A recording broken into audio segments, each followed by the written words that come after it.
Ladies and gentlemen, boys and girls, it's time to Nerd Fight! The ultimate showdown where geek culture collides with unfiltered opinions and passionate debates. I'm your host, Mr. Know-It-All, bringing you the latest and greatest from the world of movies, TV shows, and all things nerdy. But hold on to your warp cores because the real captain of this starship is none other than Salty Trekker. So strap in for a wild ride as we're going to discuss Agatha All Along, plus take your questions on this open mic Nerd Fights. You don't want to miss it. That means only one thing. It's time to fight. Nerd Fights. Welcome! Hey, what's going on, everybody? How are you? I am, of course, Mr. Know-It-All. Joining me, as always, is the captain of this ship, Salty Trekker. And we're here to talk about Agatha All Along and, of course, have a wonderfully splendid open mic Saturday. What about Penguin? We talk about Penguin. I'm down. What, did you not watch it or something? Because you were like, yeah, Agatha All Along, and you didn't even mention it. Because last time everybody busted my chops about who this and the other, blah, blah, blah. Of course. Problem is, Penguin's always going to be 1 week in arrears. Yeah. That's the only thing that sucks. Do you have the air conditioning pointed at your mic? Huh? Do you have the air conditioning pointed directly at your microphone? Do I have air conditioning pointed directly at the microphone? No. Why? Because it is really loud. Yeah, it went away. Whatever you did. Well, no, I hit the mute button by accident. Oh. It wasn't this loud pregame, hence why I didn't call it out. I'm sorry. It got conspicuously louder as we went. Is it loud now? Yeah, it's a little bit. It's better. It's all good. Oh, I think I know what it is. I have one of those little like bug trap things. That must be it. Oh, I love those things. Anyway. Yeah. So how was your week, sir? Well, I have bugs. Nice. So, that's not good.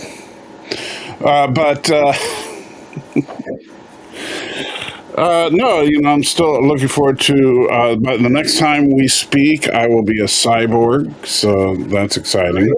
That's right.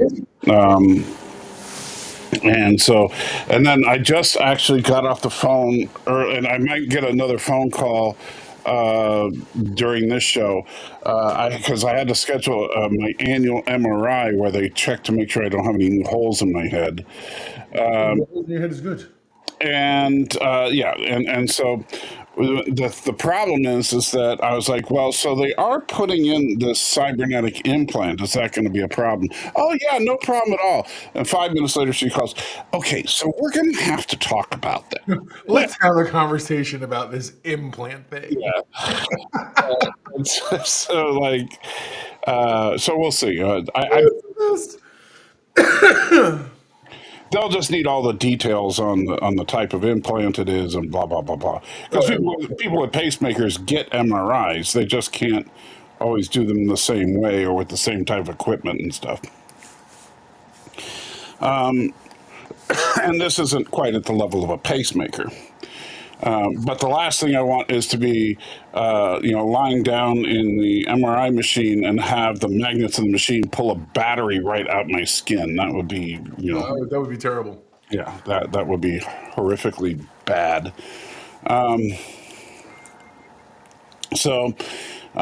Anyway, so I apologize. Is the audio still a problem? I mean, I think it's good. I think it's fine. You sound a little overmodulated, but overall we're good. Okay, it's not killing anything. I think it's fine. Personally. Okay, so if I turn that off, does that clear it? Yes, actually, completely. Okay, so that is just for the duration of the show. If we see you go like this, we know why. Yeah, I'm not crazy. I'm not waving at imaginary demons or anything that are swarming around me. They're just gnats or whatever. Anyway, it is the season here in Tennessee.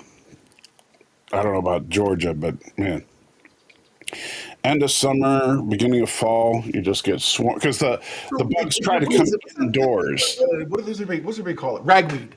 I did never heard of ragweed till I came up here, and apparently ragweed attracts all kinds of things. Not only is it a very difficult like thing to deal with in the air, but like apparently it attracts all the stuff. And I was like, we didn't have this in Florida. We had mosquitoes because we're in the swamp.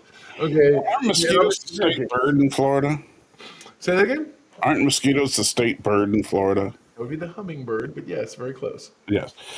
So, Stan, as far as which chat should you join, you should probably be on the Nerd Fights channel. That's the one we're trying to drive I'll be traffic. honest, we're doing most of the broadcast streaming, not just to like collect people. We're doing it so everyone goes there. Yeah. The eventual goal is that everyone's going to be there. Yeah. So that's where we would like everybody to end up is go to the was it at Nerd Fighting? Yes, so it's youtube.com/@nerdfighting. I say at because that's how Google set it up now. So when you do Right. So because at Nerd Fights was taken by some idiot that's not using who hasn't done anything for like 8-10 years or whatever. it. So but yeah. Anyway, let's see. Anything else exciting happened this week? Other than just like the other normal stuff, I know. Oh, the new Christmas ornaments came out for Star Trek. Have you seen them? No, what are they doing? One of them is our Lord and Savior Anson Mount sitting on the throne. It looks Okay. amazing. It's very similar to the old. There was one that came out from William Shatner years and years ago, like in the '90s, and I had that. This looks like that. There's also a Janeway hologram, and there's the Enterprise F, the new one. Okay. And I was like, "Oh, those are so cool! I'm totally down." The Badgie one from last year, because I do love Badgie. Dude, where's mine? Where is he? Oh, I took him down because I recently used the studio for I actually got to rent out the studio for someone. It was great. Oh. And so I moved. Also, all my stuff is sitting here in these cubbies to the side. I haven't had a chance. Otherwise, normally you see like 3PO's head and Vader and my Star Trek models. So my Badgie's around here somewhere, but it's not an ornament. It's the Funko Pop one. Right. Yeah, I have the actual ornament, and I have the original Star Trek Hallmark ornament, the shuttlecraft, the Galileo. Look at this guy over here. He's acting like the hoity-toity Star Trek ornament snob. He has a cool. I have my Galileos. No, well, that one was actually a gift from my mother-in-law when it that year when it first came out. She got it for me because of what a Star Trek nut I am, and I love it. And of course, that one has Leonard Nimoy's voice with Oh, yeah, I remember. Shuttlecraft to Enterprise. Happy holidays. Totally, I love that. But yeah, and then I think I've maybe one or two others of the ornaments, but the main ones I like are the Badgie and the Shuttlecraft. Now I know he's trolling me. Stanley wants to know: do they release different ornaments every year or something? And the answer is, of course they do. Where have you been? Stop being silly. I know you're just triggering me. This has to be completely. That's not even real. So it's not a real question. Let me tell you about triggering. So, okay, we went to see Smile 2 this weekend.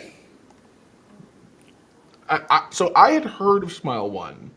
I had not had the opportunity to see it. My father-in-law, Mr. Grandpa Know-It-All, he has actually seen it and loved it and wants to take us to see the second one. And I was like, do I need to see the first one? Is there canon I need to follow? And my wife's like, this isn't like that. And I was like, okay, fine, just checking.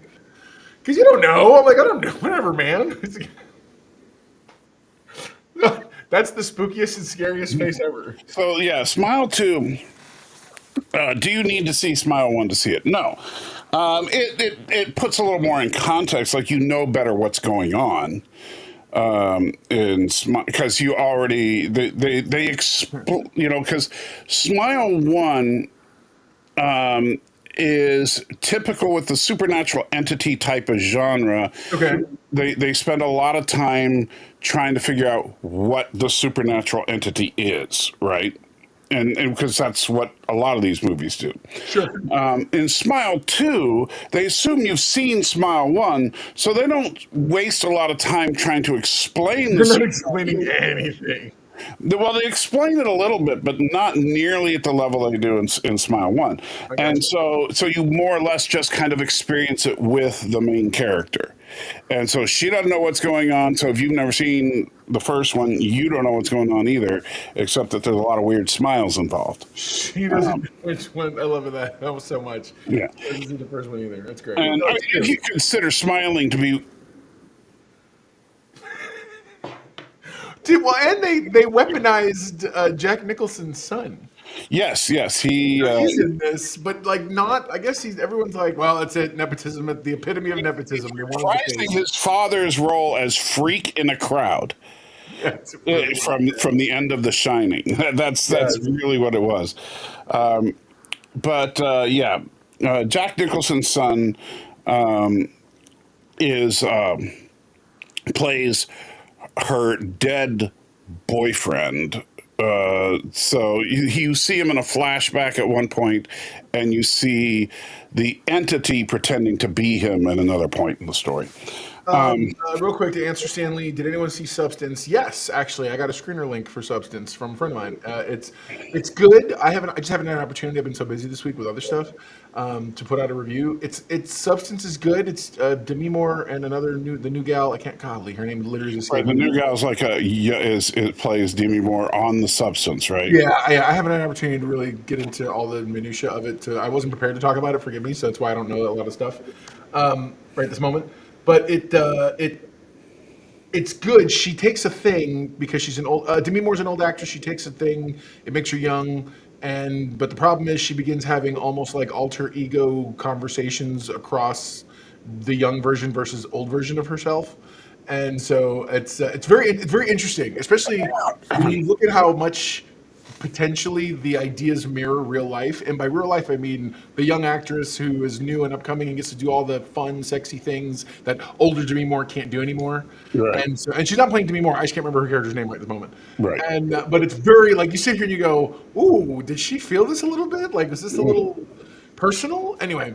It wasn't bad. It wasn't like stellar. It was good. It was good. Well, It's got a body horror element, but it's not Right. body horror. Some people are calling it that. Right. The body horror element is her transformations because it's kind of it's very reminiscent of like an alien that's being birthed out of the back of your body. It's just very weird looking. But this is not a body horror movie. Smile is more like what you might call a demonic possession film. Right, and that's definitely falls under the horror category. And but the difference is it's not about exorcism, it's about the actual process of the possession. And I would say I like Smile 2 better than Smile 1. So if you liked Smile 1, I think this is a better movie. My biggest problem with Smile 1 is the main character is stupid, and I really hate that in horror movies. And when I say that, I don't mean like they're walking around drooling on the floor. I mean, so the main character in the first one is a psychiatrist, all right? But aren't they always?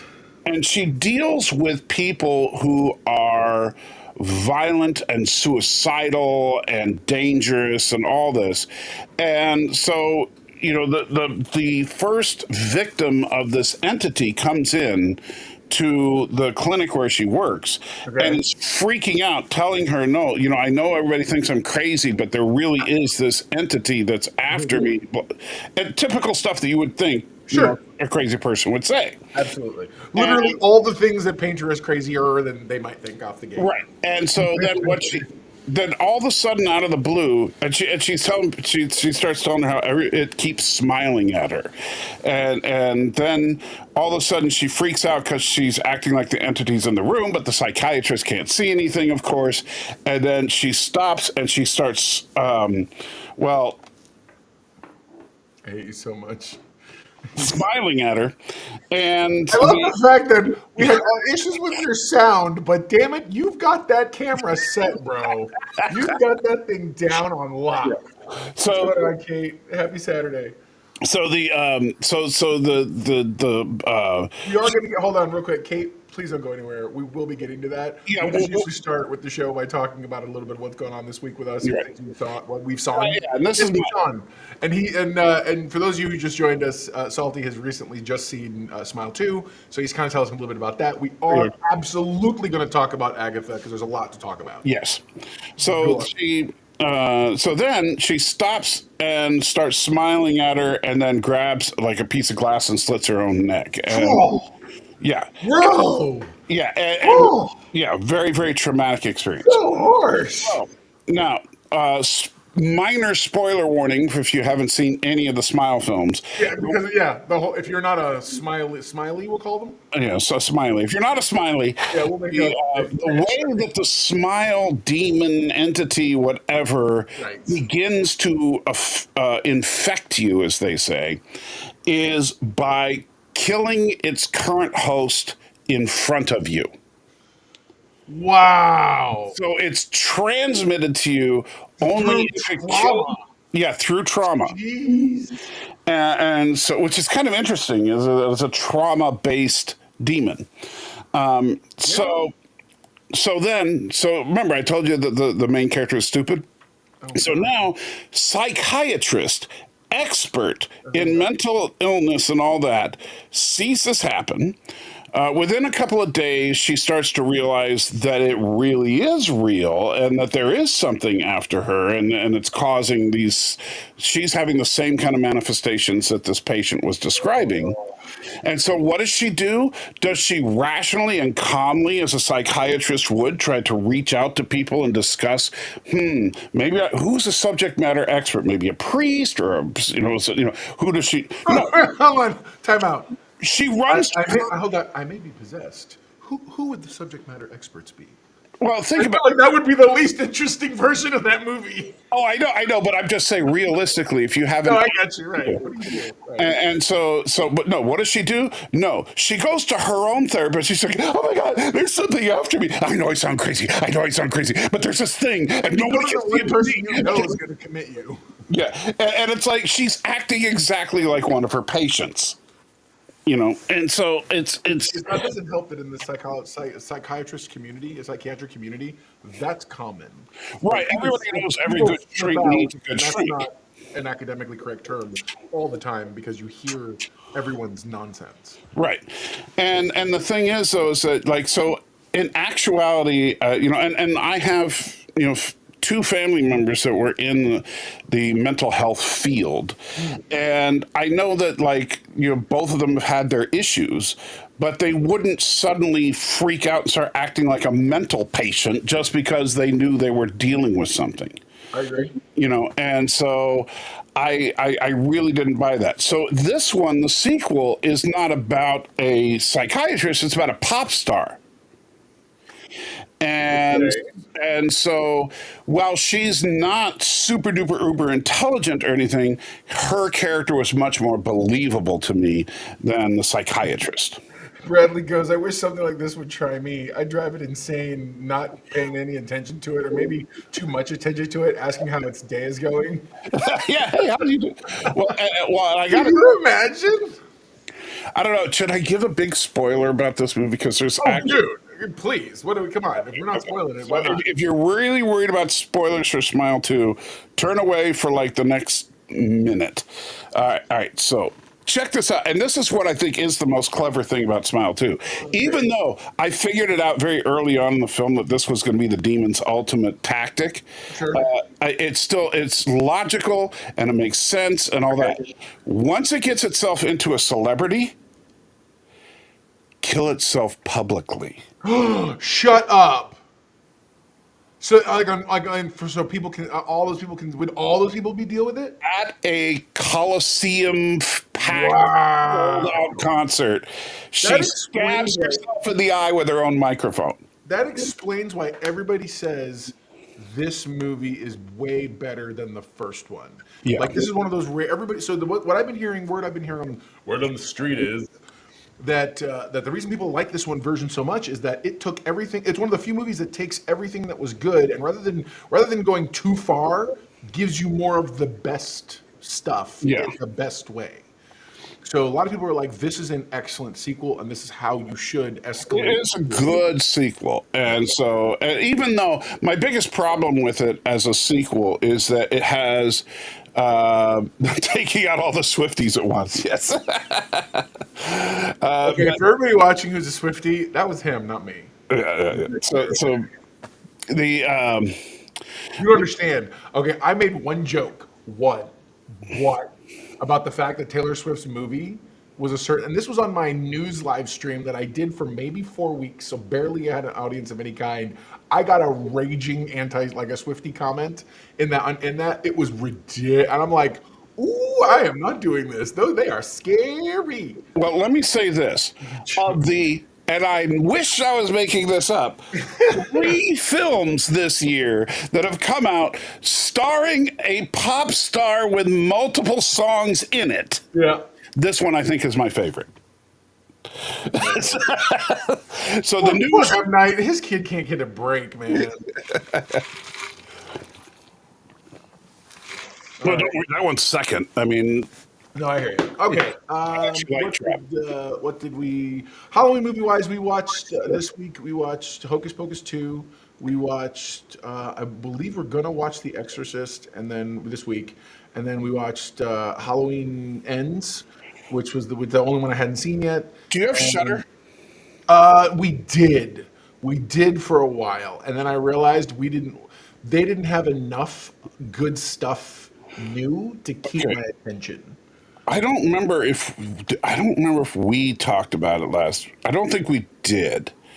I know I talked about it on my Sunday morning live stream last week, but I don't think we've talked about it. Okay.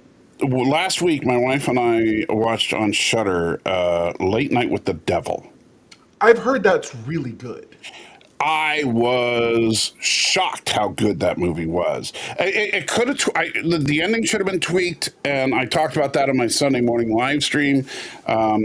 But because there's one character in it who's a Christian, but not written very well as a Christian, which is not always the way. Let's be real. Yeah. Hollywood writes Christians about as dumb as they can write them, and that's nothing to do with sides or politics. That's just an observation. That's just observation. because Hollywood people aren't subject matter experts on it. It's my classic. It's the classic line from Studio 60 where the atheist says to the non-Christian or to the Christian person, "Your side hates us because we think you're stupid. Our side hates you because we think you're stupid."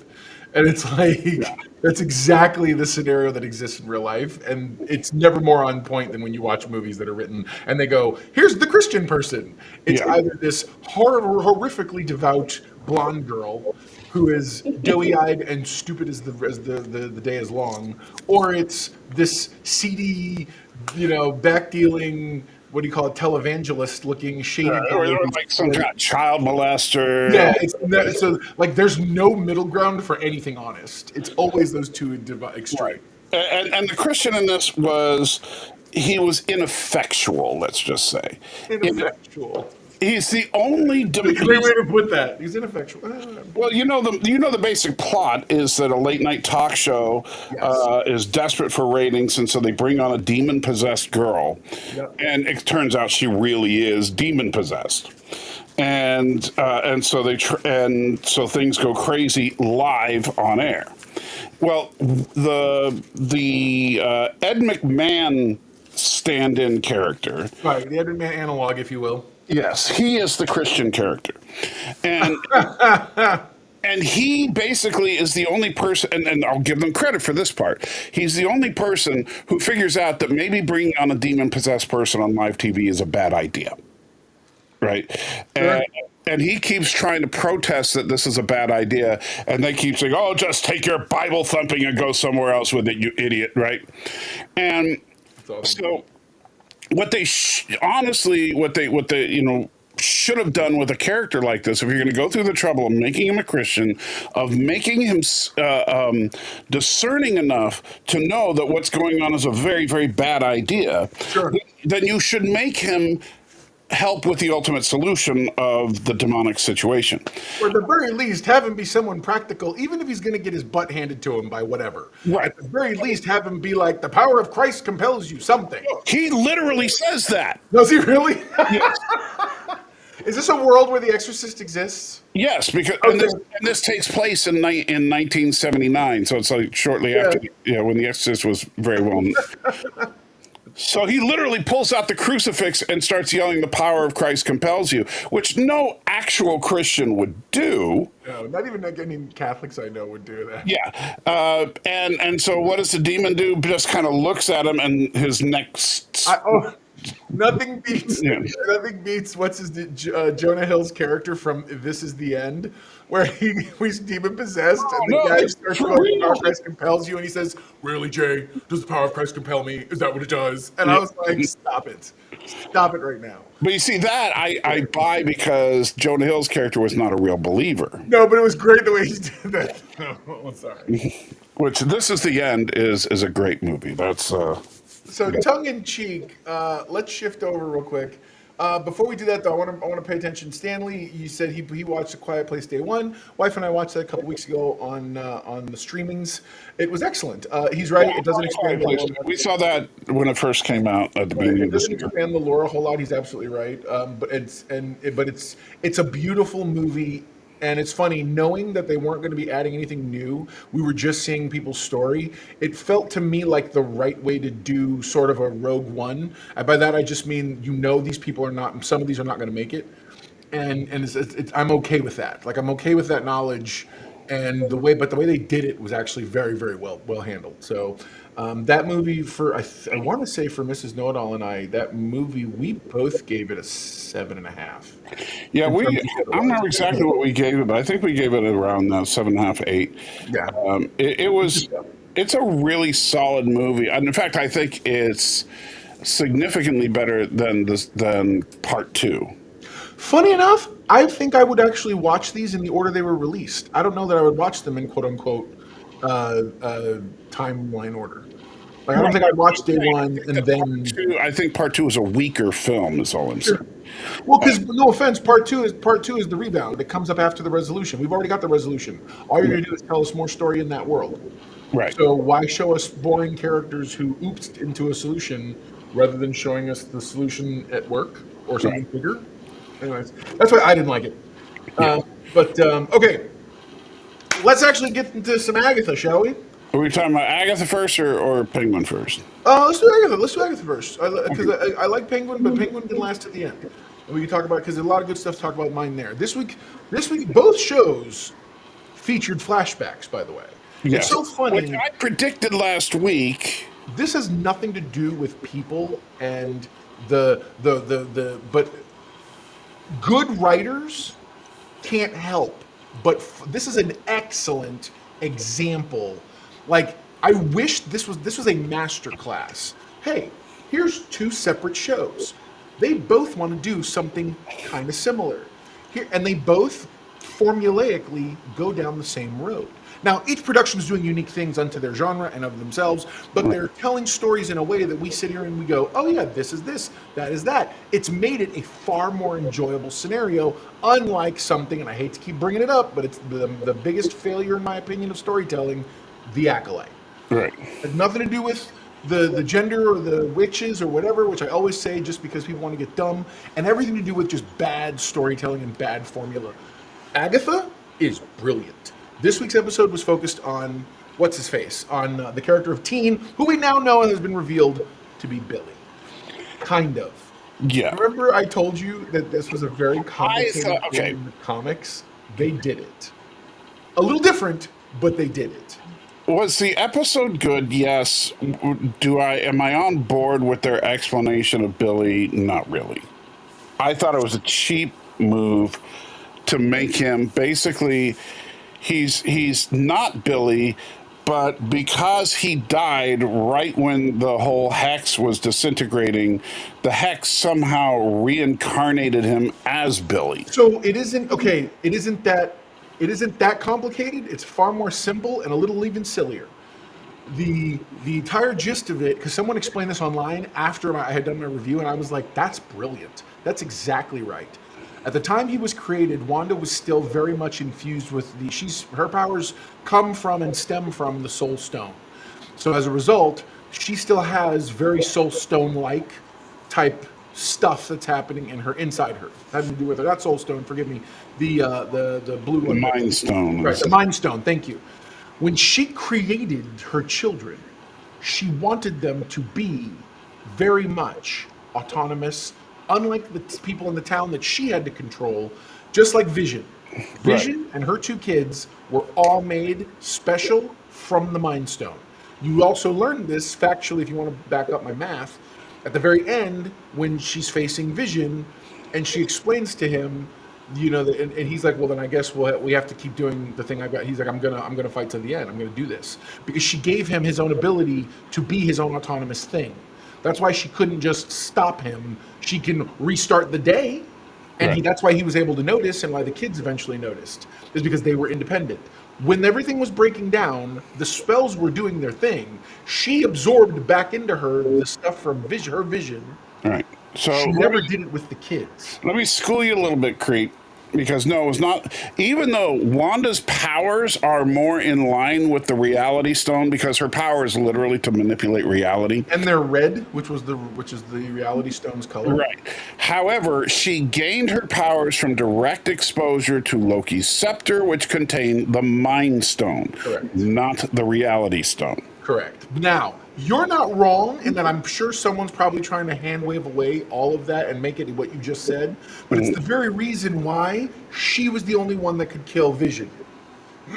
Right, because her power came from the same stone that was in Vision's head. Correct. But then that also brings up a problem. How could she be utilizing the power of the Infinity Stones when the Infinity Stones were destroyed at that point? Because she has a portion of that power within her. The actual stone, it's not a lot of it, not significantly enough to reshape the universe, but she was birthed from that. So as a result, what happened is when Billy, it was literally fate and coincidence.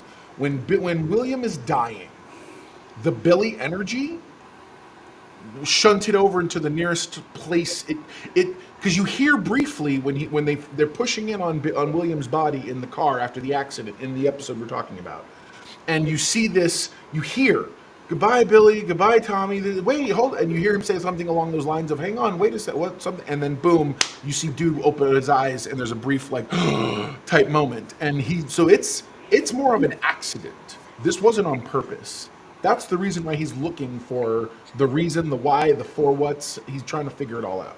Yeah, and again, so as far as so the Mind Stone did not wake up her powers. The Mind Stone amplified her powers.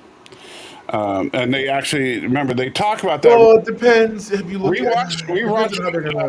Marvel still has to address the mutant of it all because The mutant part would be where the latent power comes from, but but if you rewatch WandaVision, which I did just before we started watching Agatha. At the end, remember when they do the big flashback sequence where Agatha is exploring Wanda's past, she even says, "So you are a latent witch whose power was amplified by coming into close proximity with an Infinity Stone." Here's the thing: I love Creep. I love absolutely your enthusiasm. I need you to understand that is absolutely not what was going on. Yeah. Now, we may want to say that now in trying to make everything work, and Marvel may even eventually make that assertion. But in Age of Ultron, what is happening is they're just using a god thing that came from outer space, a space god's tool, and they realized that the energy could be harnessed to make weapons. What if we push the energy into people? Right. There was no X gene. There were no mutants or anything at Age of Ultron. I'm not rewriting canon, fool. It's not canon in the movies of the It would be rewriting canon to suggest that they were doing anything with the X gene. Correct. In the comics, remember, the scepter didn't basically exist in the comics at all. That's something that was invented. And to this day, by the way, in the MCU proper, the X gene has yet to be mentioned. Correct. The closest we've gotten directly was at the end of Miss Marvel. They did say that she had some kind of mutation, and of course you have the Deadpool and Wolverine is the first full-on mutants, but they're both from different universes. They had to do the Miss Marvel thing because they were moving Kamala Khan to the X-Men and making her a mutant in canon. The only reason she was ever not a mutant was because there was that brief in Marvel Comics canon. What now? You mean in Marvel Comics canon or in Marvel MCU canon? What are we talking about? No, both. So in MCU canon, she was never until that moment you mentioned. The X-Men aren't in the MCU proper yet. Okay. Eventually, they moved her in the comic books to understand the comics are following the movies now. It was originally the movies were getting their stories from the comics, right? But the things that society finds cool are in the movies, and the Right. comics are little by little borrowing back elements that are introduced in the movies. They knew she was going to be becoming she's coming back into the thing. Before, when she wasn't a thing, when the X-Men were owned by Fox, in the comics they were like, well, we don't want her to be a mutant. That puts attention on X-Men, and we're not publishing X-Men stuff, and we're not promoting their movies. Right. So what they did was they made her one of those Inhuman. So now that everyone's playing nice again, in the comics they made her a mutant because she was originally supposed to be a mutant. So that's why in the show now it followed that they eventually called her out on it. But her powers in the comics are stupid. I mean, I'm sorry. She's basically like Mr. Fantastic, but not quite. Right. You know, and I'll be, to be completely fair, I've never read a Miss Marvel comic except for I do have Miss Marvel #1, but that is Carol Danvers, not Kamala Khan. No, agreed. So Carol Danvers went from being the Avengers secretary to actually being a thing. Yeah. But yeah, I don't have a single comic book with Kamala Khan in it. Which is amazing because she may become the next president of the United States.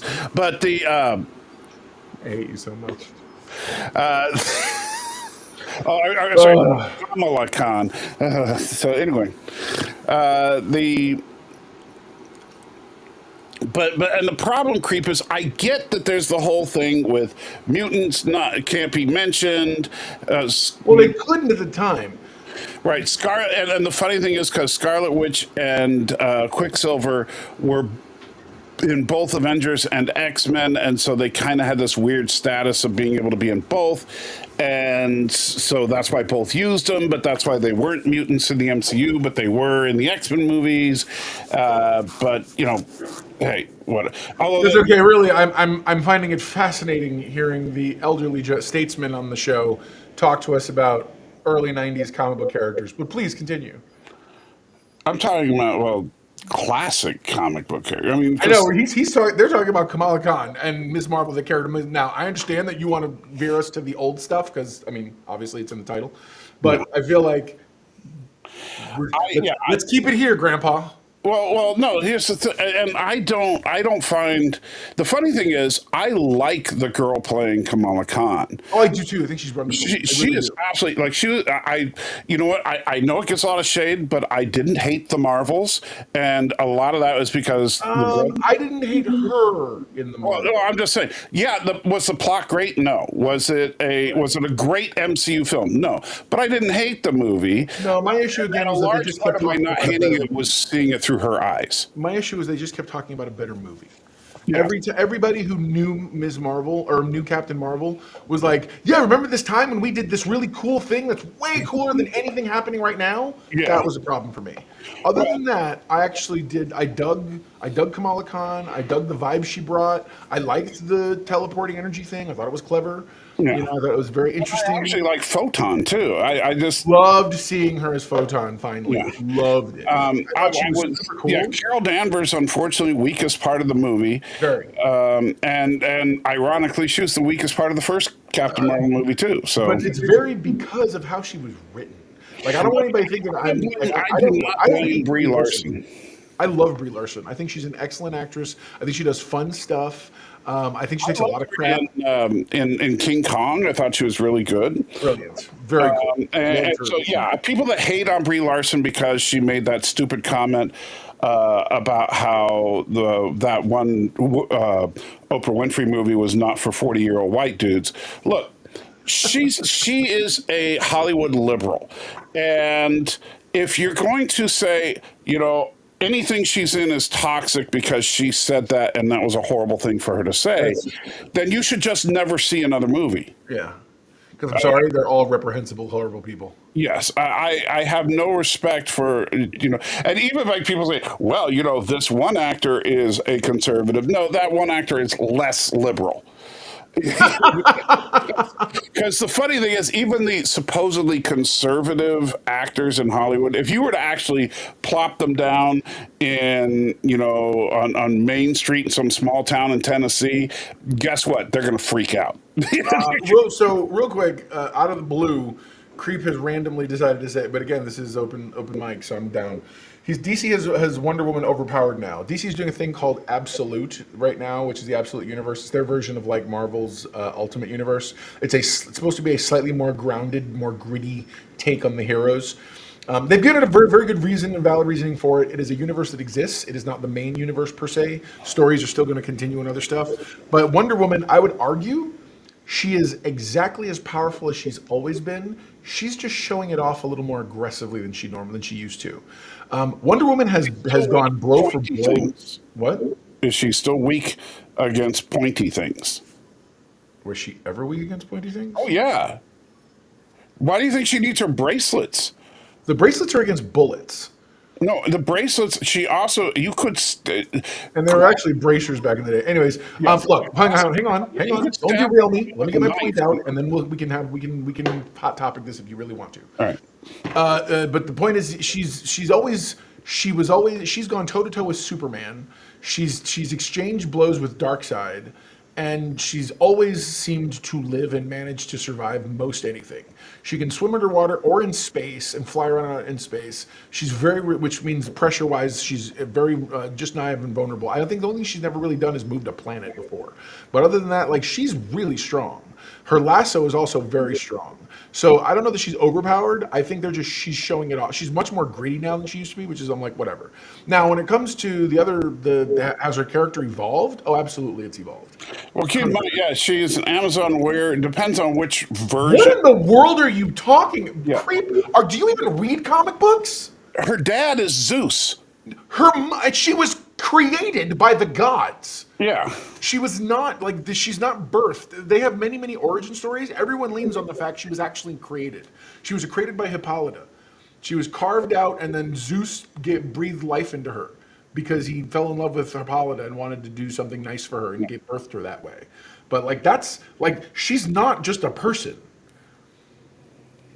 Yeah. So, but anyway, we'll get to the DC universe later. Let's get through Agatha right now. And also, I'm sorry, but a few centuries old African warrior with super hyped up technology, and he takes a fun herb, Wonder Woman would mop the floor with him. She is a super powered Amazon. If you want to get realistic about things, Marvel characters that should be able to go toe to toe with Wonder Woman would be like Thor. By the way, there's been more than one. Crossover that you can look into. There's even been an entire amalgam universe for a good 6 to 8 months that happened, where it was amazing. It was a wonderful time to be a comic book fan. Yeah. Oh, I crossover events. Those were so fun. Unlike today, where now it's like, I need you to sign all these contracts to even remotely draw our character's logo. Could you imagine how fun it would be to see an MCU DCEU crossover? Bro, I feel like that is with James Gunn and Kevin. I give James Gunn a good decade under his belt, and Kevin Feige doesn't go anywhere. I could totally see that happening. Except the Warner Brothers and Disney being willing to split the money. They found a way to do it with what you call. No, what you would do is you would do a 2-part movie, just like they did in the comics. DC published a trade paperback, which was part 1. Then Marvel did the trade paperback, which was part 2. And then after it did so well, they temporarily put a team together across their publishing companies and put out like 5 books or maybe more, and where they actually came out for like a good month or two. So it was unreal. I love the X-Men and the Teen Titans. That was a fun one where basically Darkseid resurrected Dark Phoenix in this plot to take over the universe, and he sent his parademons to kidnap the X-Men, but they accidentally kidnapped the Teen Titans by mistake, and it was like this whole weird thing. But yeah, that's great. But anyway, so yeah, back to Agatha, which was. I love Linda Carter, by the way. Linda Carter's dope. And it's funny if you actually look at it's funny. Dare I say it, sir? You may find you are mistaken because in the original TV show with Linda Carter, she is shown as a statue who comes to life. But bam. And they did the classic 1960s like cross dissolve from a statue to a real person. It was wonderful. It was great. Incredible CG technology. Mind you, that was the only reference ever to that. So you're absolutely right. Yeah. It was literally in the pilot episode, and I think maybe they revisit it once during the series, having to do with her history and stuff. But yeah, it was. But hey, you know, like we got to be fair to anything from that era, because like if you look at the Incredible Hulk back then, as much as I love Lou Ferrigno as the Hulk, he in the same for TV movie, the original Incredible Hulk pilot, Hulk rips out of a 6-inch thick titanium tank. As one does. Yes, as only the Hulk could do, right? Right on, man. But same Hulk, same movie, strains to pick up a Fiat and like roll it over. The thing is this, I want to be realistic because I've done it. I could flip a Fiat. Right, and that's the thing. Lou Ferrigno, because they actually had a crane for that shot, but the crane broke, and so Lou Ferrigno just did it. That is literally Lou Ferrigno rolling that car. And no, Creep, she got the invisible plane from the editorial department in 1970-something. Yeah. Who wanted toys and merchandising opportunities. That's where she got the invisible plane from. Oh, okay. I just thought of an incredible marketing opportunity. We need to do this right now. Oh, because comics. Go ahead. Yes, okay. We could sell a 100% authentic Wonder Woman invisible plane by selling empty blister packs. I hate you so much. I think I've actually seen an invisible plane. It's literally just someone made a plane model and it's like made of clear whatever, resin or something. Forget about making a clear plane. Just don't. It's invisible. No, I know. I just think You can't see it at all. So yes. We should make it just to have it on display somewhere. Like we should make a blister pack and just have them. Yeah. And be like, you can totally want to buy the blister pack? Sure, it's like $2 to print it. You can totally have it. Yeah. But I'm like, the point is, it's funny. Oh my God. Arabic, we talked about this a little bit earlier. Don't go to Salty Plus. I appreciate you being on Salty Plus, but go to the Nerd Fights proper channel. In fact, you know what we need to do, and I'm going to task you with this right now, Mr. Know-It-All. You need to update all of our various channels so that the default description says, go to this channel and put the link to Nerd Fights. Will do. Actually, I just found out there's a way that you can actually redirect all of our. I got to figure out how to do it. There's a way to redirect all of. I just have to make every one of the channels we're doing it. I have to make them simpatico so that if you click on them, they will take you to the real one. Oh, okay. Yeah, there's a way to do that. I just learned about it the other day. I haven't had a chance to research deep, but it's designed for people like in our situation where we're broadcasting across multiple channels. Yeah. You know, rather than having independent videos, you just sit here and say every link. So it'll show up as a live stream on our channels, but when you click it, goes to the Nerd Fights channel. So you're actually watching it on the Nerd Right Fights. now, most of you are actually on the Salty Plus channel, just looking at the breakdown here. And so if you don't mind, go over to the Nerd Fights channel. We need to get that populated because that's where we ultimately want to push the live streams to. Eventually, that's where the live streams are going to be and not on all the other channels. Correct. If we can grow it to the point where that channel can sustain itself. Yes. But we need to, so please head in that general direction. Go to Nerd Fights. Okay? You can do it. All right. So We'll sell empty notebooks as her plane schematics. Yes. I hate you both so much. The official invisible plane technical manual, and it's just blank. You know, people actually came here to see the Agatha review, right? Yeah, but man, this is a marketing. We're going to make millions of dollars on the invisible plane technical manual. Oh my God, that's like the people who were like, "What if we took? Like, I got an entire warehouse full of rocks. What am I going to do with rocks?" Dude's like, "Pet rock, let's go," and they sold it. And here's what you do. So you have a plastic bag, Did you right? just call it like the Amazon Warriors Invisible Plane? Well, no. Well, let me see. This is just part of a long line of products we're going to With start. like discount Wonder Woman? Yeah, Amazonian aircraft. Yeah. Yeah, but then we can have Wizard's Cloak of Invisibility, and that is just a clear plastic bag filled with air, nothing in it. And then on it you have a label that says "Warning: Cloak of Invisibility dissolves if comes into contact with air." Yeah, I can totally see that. Yeah. So. All right. So God, Cream says, I don't know why I'm fighting with you two. I'm not a nerd. I'm cool. I ask my mom. ask your mom who might live with. Yeah. Real quick, Arabic, thank you for I'm not ignoring you. Yes, Lower Decks is coming out Thursday, and yes, I am covering it, and yes, we will talk about it on Saturday. A lot of stuff going on. We'll probably shift truthfully to Thursday. slightly more Lower Decks and let Agatha be the back burner. So we'll let Lower Decks be the top build show. Yeah, I am really looking forward to next Saturday. Is going to be a packed show because It we're is. because we're going to Penguin, Agatha, and Lower Decks, and so Packaging and the shape of the products, they'll never be open, so they'll never notice there's nothing in the packages. yeah, see, Bradley, shh. Keep that I'm inside. telling you, Inside voices. you know, life-size Sue Storm love doll, I hate you so much. 100% accurate. God, I hate you so much. Can I say something? The only thing, this is so bad. I'm pre-warning everybody. 5, 4, 3, 2, 1. That'll be one where the guys still can't find the button.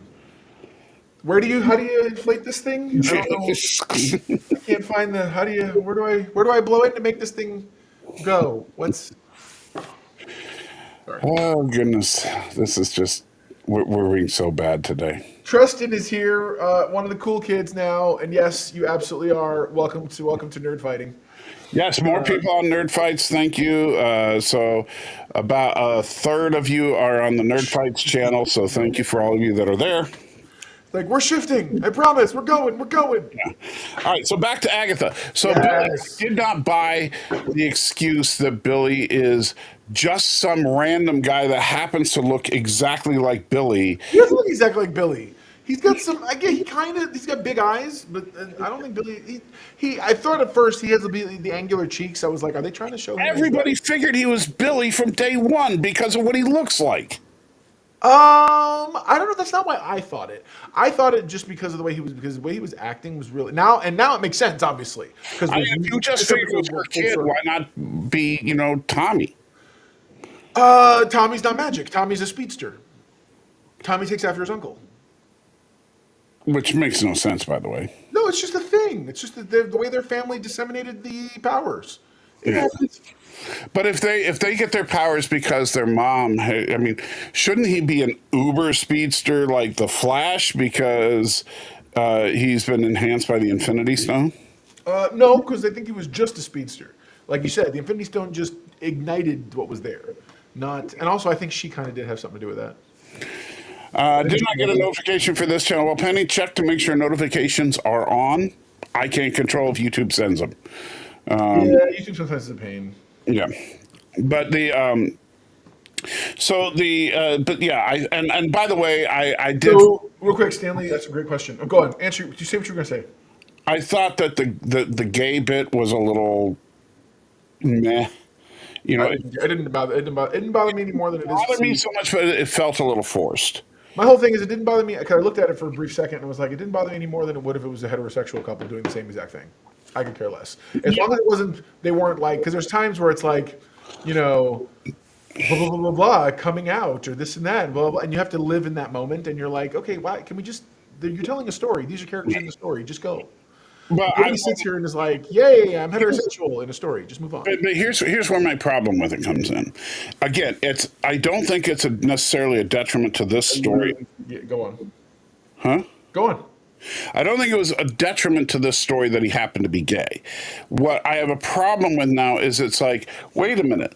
So, by all accounts, gays make up somewhere between 6 and 8% of the population. unless you're watching TV. Because now all of a sudden it's like, 20, 30% easy. Hang on, Stan's going off on a tangent. I want to catch it before he gets too far away when we thinks we're ignoring him. Remember who put the sigil? It was the diviner, the one who sees the future. Yeah. She's also a little kooky. She can't exactly process everything she's seeing. Yeah. So as a result, something will happen. Something in her says, put a sigil of protection on this kid. He's going to need it because she can't process the future all the time.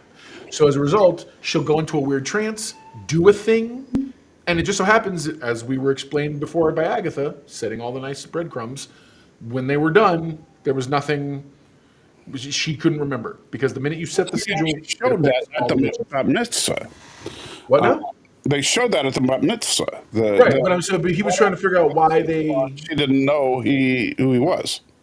And they're pretty morbid if they knew he was going to die, but let it happen, even encouraged it. Okay, she didn't know he was going to die. Something probably in her said, more accurately, probably said, this one's important. He must be protected.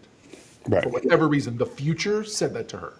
However you want to figure out divination, which to me is hokey anyway, but it's being able to see down the road, so to speak. And so she addressed it as quickly as possible. Anyways, she couldn't. She's not allowed. Why change it?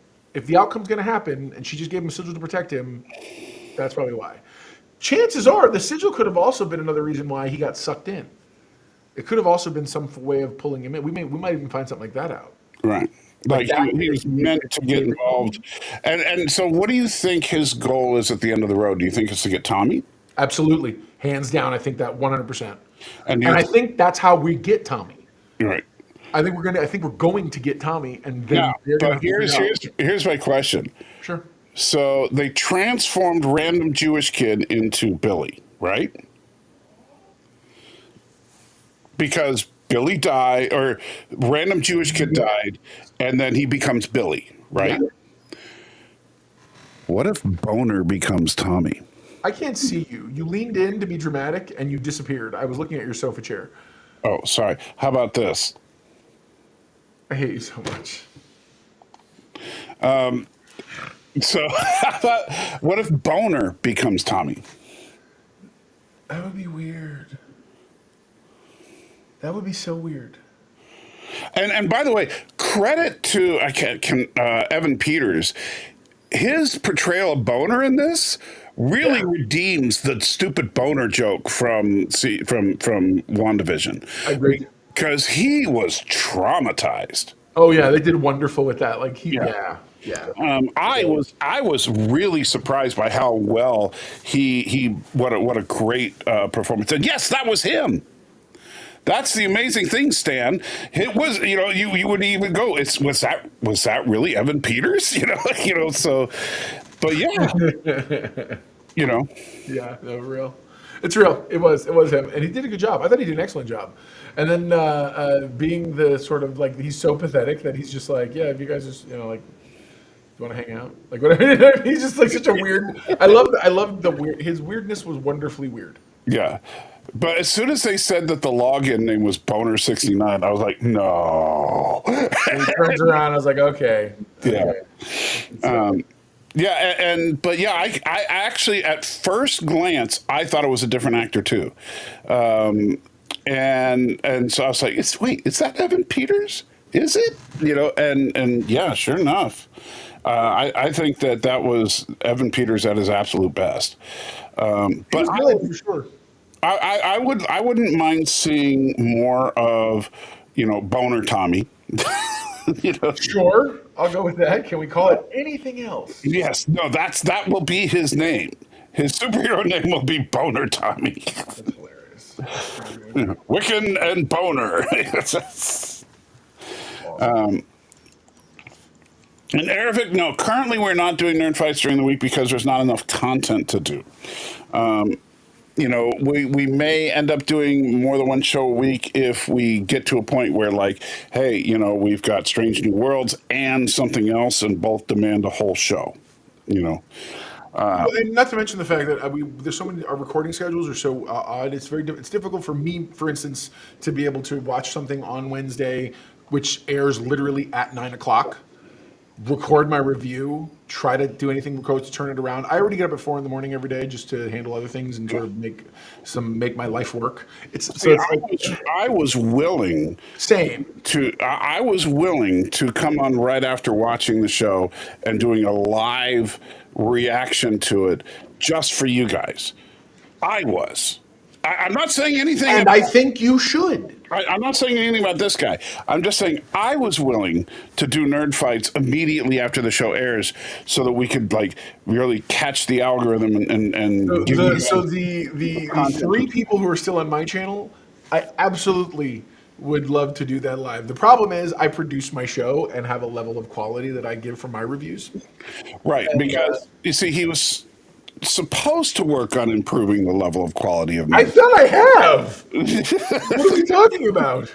No, but mainly it's I like to structure my reviews a little differently. That's all. And I need the time when we're doing something that close. Either that or this. We have to move. We can't. But we got to figure something out for Strange New Worlds because that's going to be the big one for me. I want to do something. Strange New Worlds. I watch at 3 a.m.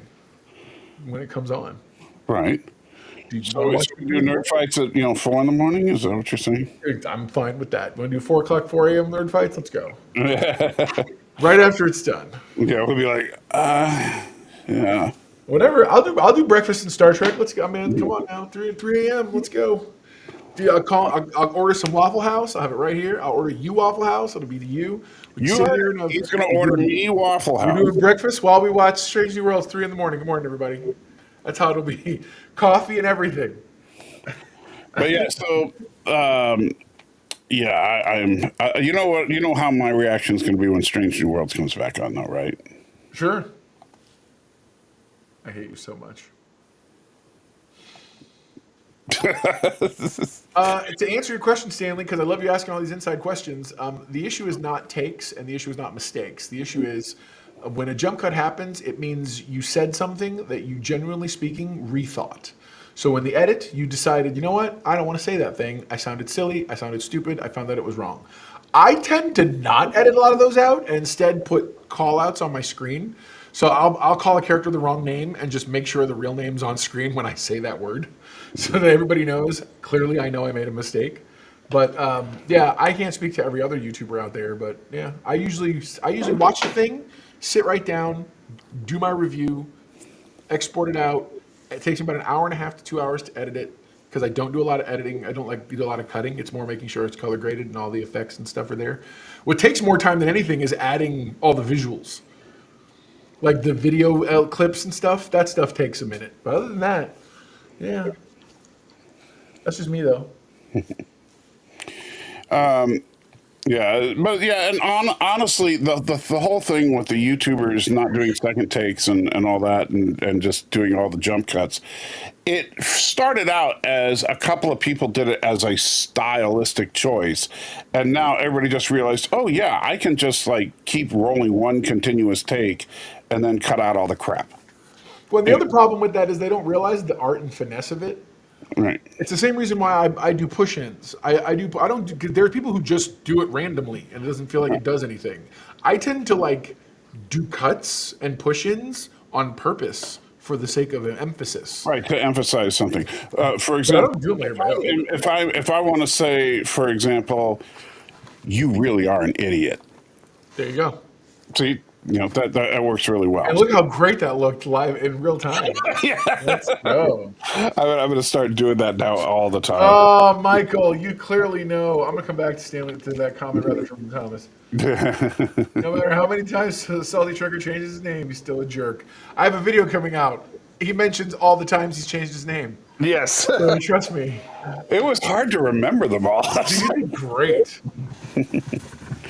Schulte hired a focus puller. Can you imagine? You do this whip pan and one of your kids just there's literally someone right behind the camera there. It's just your kid sitting here.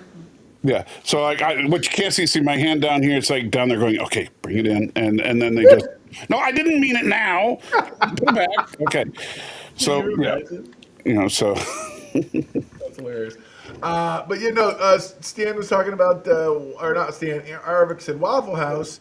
That's for drunk people. You should order IHOP instead. They have chicken fried steak and eggs with gravy, bro. I love that. So it depends on who's open. At 3 in the morning, the wife and I have had a hankering, and we've physically gone to Waffle House before.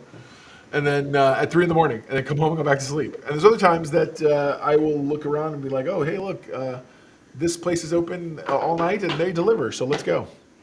Well, you know, the amazing thing about going to Waffle House at 3 o'clock in the morning is the other people at Waffle House at 3 o'clock in the morning. Yes, bro. You know, Hollywood. You want to see how to dress your hookers in a movie? Ugh. Go to Waffle House at You 3. want to see, and literally, they're not hookers. It's the people who came out of the club in the light. Yeah. Because every one of them, you want to go, baby, you picked that outfit before you left home? Why? Yeah. Stop it. It does not look good. It's not okay. No means no. Oh, by the way, Thomas, just for you, there is actually, even though there's nothing there yet, check this out. You ready? Oh my God, really? That's where the timeline's going to go. Where did you get this? Oh, Is this one of those? Where'd you get for real? Where'd you get this? it's just it's a webcam on a gimbal, basically. But you have pre-programmed places, positions. Yeah, the software that it comes with, you can put as many preset positions in as you want. Bro. So, Once he's a cyborg, he can control the camera with his mind. Actually, that would be his back, but I hear you. yes. So yeah, I love crack whores. Says No. He loves crack whoas. who is that like crack whores from Boston? That's right. From the city anywhere. From Boston, USA, whatever. Yeah. Boston, California. You know, That's exactly what it is. That's great. crack whores from the happening. So here's the problem. My daughter's at work, and Mrs. Know-It-All is under the weather. So I'm literally like, my dog I know is desperate to have to go out. And I'm like, this is a problem. I need to get a dog door situation going. Because right now, he's on the other side scratching and whining. So you know, I can literally hear him go and breathe under the door. And I'm like, bro. so go let your dog out. All right, hang on. If only I had like a "Who Let the Dogs Out" riff that I could play while you were doing that. But, you know. Entirely too much riff for you. All right, there you go. I'll be back. Oh, what did you do that for? Anyway, so yeah, anything else in the chat? Let's check out where everybody is. Okay, good. We got 7 people in NerdFights, 4 on Salty Plus, 3 on Mr. Know-It-All, 1 watching on Mr. Know-It-All's X account. So yeah, Salty can vamp. Speaking of vamps, Dan, actually, funny you should say that. Have you seen the trailers for Nosferatu? I think they look pretty darn good. And I am very much looking forward to that movie. I hope that it's good. But I think it could be the best vampire film since Bram Stoker's Dracula. So very, very much, I think that's going to make a fine Christmas film this year. Right, well, a fine film during the Christmas season, I should say. I don't think it'll be a Christmas film per se. Even though I know that some people think that just because a movie comes out in December, it makes it a Christmas movie, because Die Hard is not a Christmas movie. Donna says, I moved over to NerdFights. Thank you so much, Donna. I truly, truly appreciate it. Yeah, we do want to get that channel going. Because ultimately that's where what we want to be the home of the live streams that we do together, and then the edited content we do together will probably be mostly on the Salty Plus channel. Mr. Know-It-All, of course, will continue to do his reviews on his channel, and I'll continue to do the theological stuff on the Exposed channel. And Creep says ditto, because apparently he's a fan of Rush Limbaugh. So no, I don't know if you were saying ditto to going over to NerdFights, or if you were saying ditto about Dracula looking good, or sorry, Nosferatu looking good. Let's see. The Midnight's Edge guys are actually releasing a colored version of the original Nosferatu on YouTube with colored gels for different scenes. Apparently, it's how it was originally intended. Okay.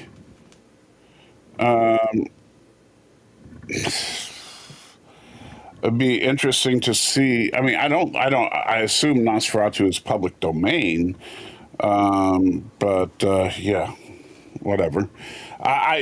Honestly, I don't like colorized versions of films, and to say, "Oh, this is how it was originally intended," really, and nobody else has thought about releasing it that way. I find that. Where's the secret documents that show that that's how it was originally intended? But I don't know. Don says, "Oh, come on, Salty, you don't remember how Christmas Lord of the Rings is." Yeah, Lord of the Rings, not a Christmas movie. However, Red One definitely will be a Christmas movie. Looking forward to that one.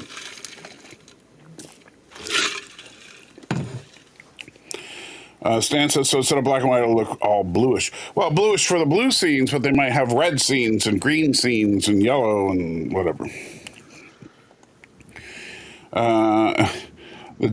What? We're talking about, I guess Midnight's Edge is doing a colorized, or actually more color graded version of Nosferatu, the original Nosferatu. Really? Yeah. Well, that's interesting. They're claiming that that's how it's originally intended to be, the different colored gels for different scenes in the movie. I don't know that that's true. I've never heard that, but, Huh. And the movie stars Jimmy Durante. It's called Nosferatu.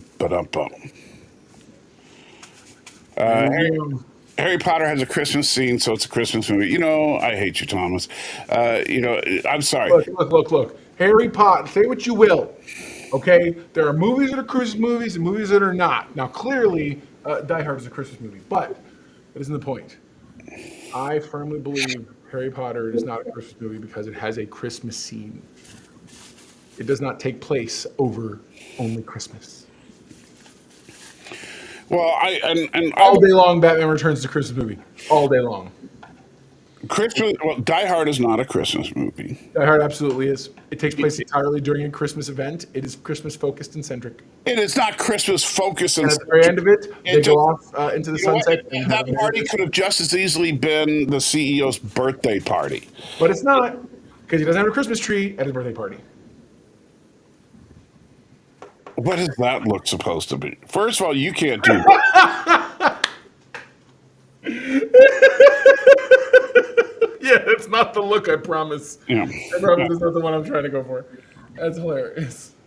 Exactly. Thomas, yeah, Die Hard is not a Christmas movie. Quote from Bruce Willis. He doesn't even remember what anymore and can't speak, so that's not fair. Since he's his faculties now, you're saying that back when he said that. I don't know when he said that. He said that years ago. Year citation. I want a year citation. Otherwise, you're full of crap. You know what I say? Bruce Willis says you're full of garbage. Bruce Willis. Never do. You are Groundhog Day, that is absolutely a Christmas movie. Oh, you think Groundhog Day is a Christmas movie? Is that what you're saying? So, only in that if you think about it, it has very It's a Wonderful Life vibes. Not in what it's doing, but in how it's doing it. In that this guy who thinks he's going one way, and all of a sudden he's throwing a curveball, and he's got to kind of figure out some things. Dude's got to figure it out when he goes back into the past, and It's a Wonderful Life. He's like, I don't know what's going on. He's trying to talk to people. You know what I'm saying? So I get the vibes, and then there's this whole redemption arc that happens with him, and at the very end of it, he may as well just be singing Kumbaya and Merry Christmas to everybody. But no, it definitely takes place in March, so that can't possibly be a Christmas. I'm sorry. I'm just capable of seeing where you might think that. What are you doing? What are you doing? Is everything just coming out of every end of you today? What? Dude. He just threw up here. He peed and pooped upstairs, which is totally on me because there's nobody here to tap it. Go, lay down. Go. Come on, bud. It's okay. Come on. Relax. Just don't go trying to. He's so weird. That was weird. Okay, so. What is going on? He's like literally I don't know what's going on, dude. I know that you're a weirdo, but, I don't know if Generations is a Christmas movie. Okay, considering the Christmas you're speaking of wasn't actually Christmas in the traditional sense. It was Christmas in a pocket dimension. That doesn't count. I don't count Christmas in other places like that. Very carefully. What's this? Die Hard is not a Christmas movie. Wow. Wow. I don't know what to say. Now, please listen very carefully. Die Hard is not a Christmas movie. Well, I guess I'm just I'm floored. I don't know what to say right now. Do you really? He's like, now, do you have anything to say, sir? Based on what Bruno said, I guess it's not a Christmas movie. Bam. And that video, by the way, was posted in 2021. Oh, right on. Okay, cool. So I don't know exactly when he said it, but the video was posted to YouTube in 2021. It's so mean. He goes, he was already losing it. And then he follows it up with, you can tell. There's that riveting medical... yeah, because Stan Lee is an expert on dementia. Exactly. Oh my God, Bradley Biggs refusing to take the word of Bruce Willis says, movie came out around Christmas. No argument needed. Only argument needed. Good for you, sir. Good for you. Sorry, no. It's not a Christmas. Gremlins is a Christmas movie. He was literally being given as a Christmas gift. Huh? What was? Gremlins? Gremlins? Yeah, the first one, not the second. The first one is a Christmas movie. The second one is definitely not a Christmas movie. No. The second one's not. But the first one took place during Christmas. The Mogwai was being given as a Christmas gift. See, I still have a little bit of trouble with that. Look, I grant you that it takes place around the Christmas holiday. The Mogwai was a Christmas gift, but at the same time, to me, for it to be a Christmas movie, does mean include not just a movie cannot take place during Christmas but still be a Christmas movie. For example, if you have a movie about the birth of Christ, guess what? Doesn't take place on December 25th. So just saying. But or a movie like Red One, which they weren't very specific, but it's about Santa Claus, and so as such, huh? Is that not a Christmas movie now? No, I'm saying Red One probably is a Christmas movie. Yeah, because they said they're gonna, it's one of those things where The Rock and Chris Evans have to find Santa, or else Christmas will have to be canceled that year. Of course, Christmas has to be canceled. Yeah, but all about canceling things in this culture today. Yeah, Christmas. The Grinch started it with trying to cancel Christmas. Yeah. And now it's just the liberals trying to do it. That's fine. But are you going to suggest that? Oh gosh, which one is it? I'm trying to remember. Is it Tomorrow Never Dies or Die Another Day? One of the James Bond movies where the last line of the movie was Bond saying, "I thought Christmas only comes once a year." So does that mean that's a Christmas movie now? No, because he's talking about a person.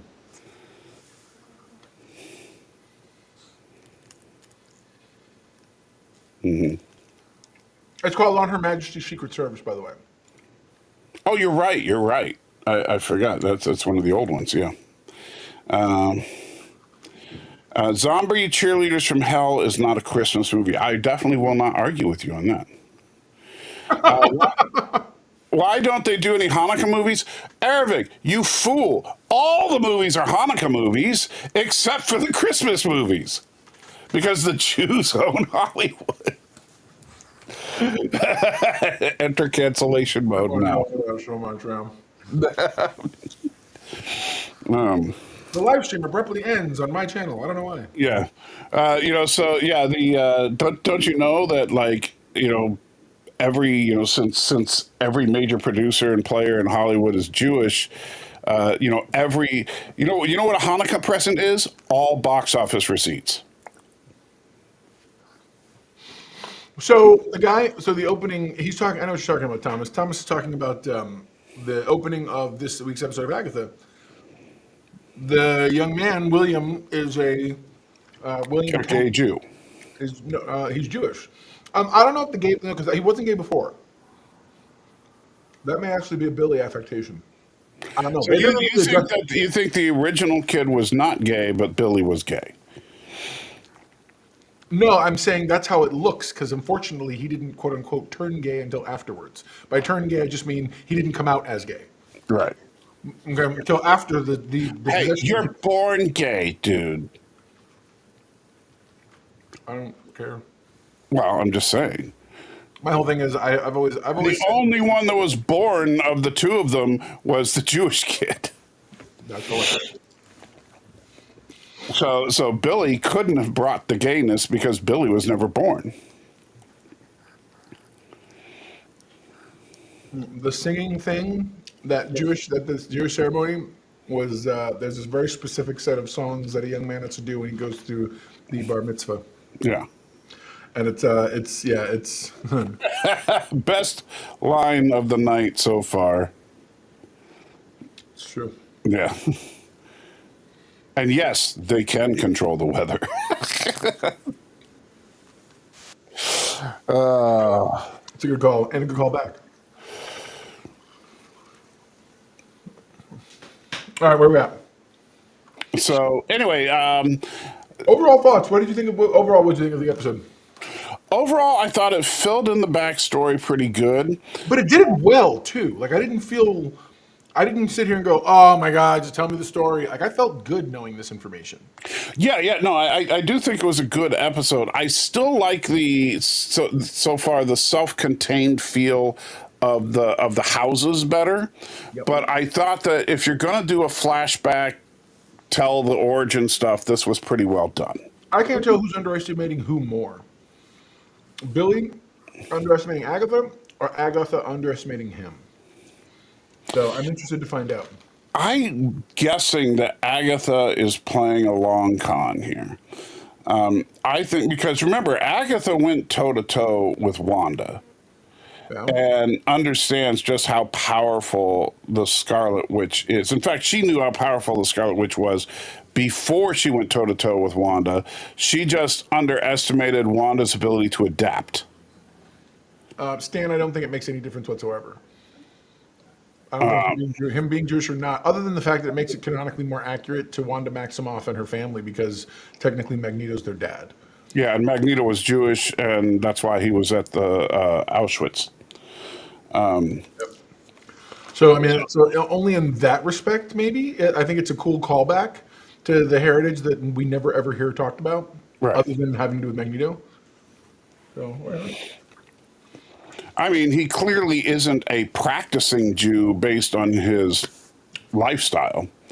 Stanley, you saw how he made the cape appear? You can also make the cape disappear. Yes. So that's the thing. He can circumcise at will. Okay, I kind of said it with the implication, but thank you for pointing it out and saying it flatly. Well, sometimes people need things explained to them. There are times when people just need that kind of little bit of explanation. This audience needs me. That's all I'm saying. I'm just saying that one of us was willing to do these shows on Wednesday night. That's right. And the other one who doesn't want to fail his audience refuses to. Mm-hmm. I own it. You can shame me all you want. I own it. I don't care. I don't know me.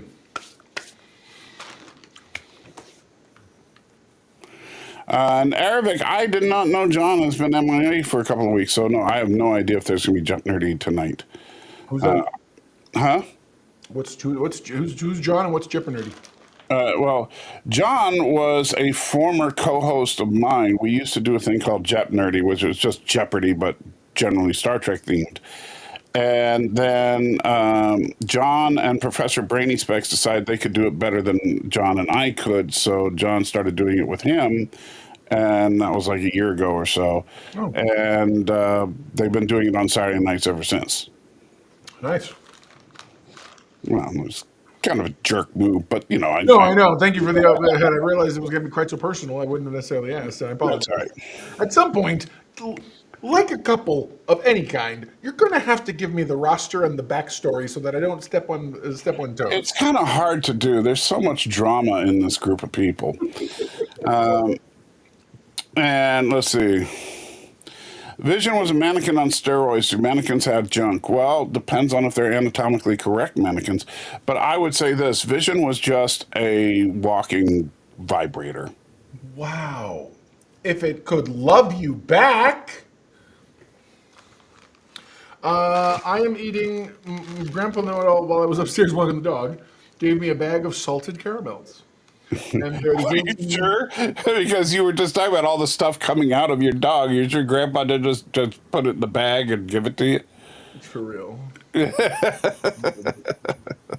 Mr. Know-It-All is going to feel like a Spinal Tap drummer. Best deep cut of the night. Nice. And it's 11 o'clock in the afternoon, or 1 o'clock in the afternoon. Yeah. Sorry, 12 for you. 12:26. So yes. It's between 12 and 1 for me. So. Right. So we should probably at some point start talking a little bit about the other show. Did you get a chance to watch Penguin? No, I didn't watch Penguin at all because I hate that show so much. I can understand that. This episode, if you thought Sophia had a villain arc, this is their villain arc, like in its purest form. Yes. So the basic Cliff's Notes version is just like Agatha chose to give us a flashback. We got a flashback here also. It starts, relatively speaking, right where everything else left off, which is where you get to see the Maronis pull up to the Falcons, but now you get to actually see it from Sophia's perspective, and she gets to watch as Oz turns Slimeball right before her eyes. And right. It is amazing. It is a breathtaking transformation to behold, until Vic swoops in, and then she gets carted off. She manages to get her phone open and call one person. It's her therapist from Arkham, who you find out she's been involved with on some level. And then the flashbacks begin, and you get to see the whole history of how she came up. You find out why she became the Hangman, or why she gets titled the Hangman. Strangely enough, there's theories about whether or not Carmine was the Hangman, and I'm like, are you kidding? They literally showed him him strangling someone was the centerpiece of the Batman. Right. Like when it comes to the aha and gotcha for him, like that's how much more can we sit here and say, yes, absolutely, he's the Hangman. Anyway, and so you get to see the cavalcade of abuses because she talked to a reporter, and I'm sorry, but those of you who know anything and have watched even one mob movie in your life, you just don't talk to reporters. And so she ends up facing some really rough consequences, and that her dad has her committed to Arkham and throws away the key, and it's rough. They did her dirty, man. They did. She has the pièce de résistance.